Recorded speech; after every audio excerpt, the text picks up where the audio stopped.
ef þú ert undir 30-aldri og þú mætir ekki á kjörstað, þá ertu að segja þetta. Þú ert að segja, mér alveg sama hvernig framtíðin mín verður.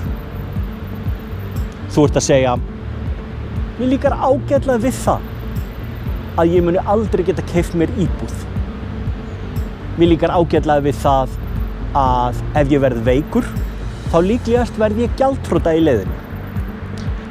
Þér líkar ágætlega við það að allar auðlindirnar sem ég og þú eigum saman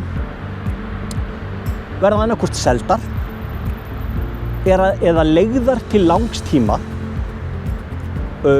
fólki sem mun ekki skila hagnaðinum til Íslands. Þetta það sem þú ert að segja. Þú ert að segja, mér alveg sama sjálfa mig, mér alveg sama mömmu mína og pappa minn, mér alveg sama systur mína, mér alveg sama konuna mína, mér alveg sama alla. Þetta í raun og veru það sem þú ert að segja.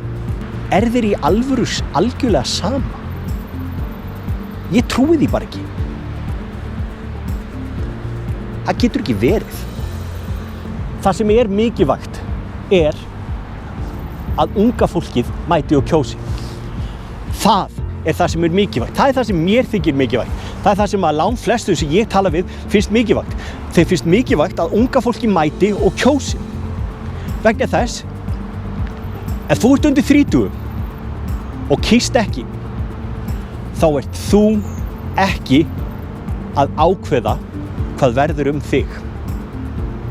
Þá ég að ákveða það. Eða einhver annar sem kannski hefur engan áhuga á því að þú hafi betra líf.